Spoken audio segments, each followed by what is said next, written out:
দুর্বল মানুষেরাই সবসময় সুখের পিছনে দৌড়ায়, কারণ তারা জীবনের কঠিন পরিস্থিতির মুখোমুখি হতে ভয় পায়। কিন্তু এই কঠিন পরিস্থিতি মানুষকে উন্নতির সিঁড়ি চড়তে সাহায্য করে। শক্তিশালী মানুষরা সবসময় জীবনের মূল উদ্দেশ্যের পিছনে দৌড়ায়, কারণ তারা ভয় পায় না।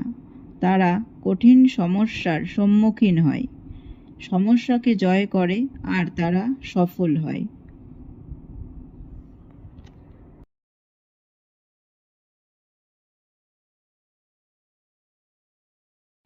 বেঁচে থাকতে গেলে জীবনে আশার আলোটা খুব প্রয়োজন।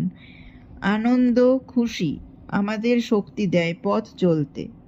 একটা অন্ধকার রাস্তায় তুমি যত না ভালো চলতে পারবে, সামনে আলো দেখা গেলে তুমি সেই রাস্তায় বেশি ভালো চলতে পারবে।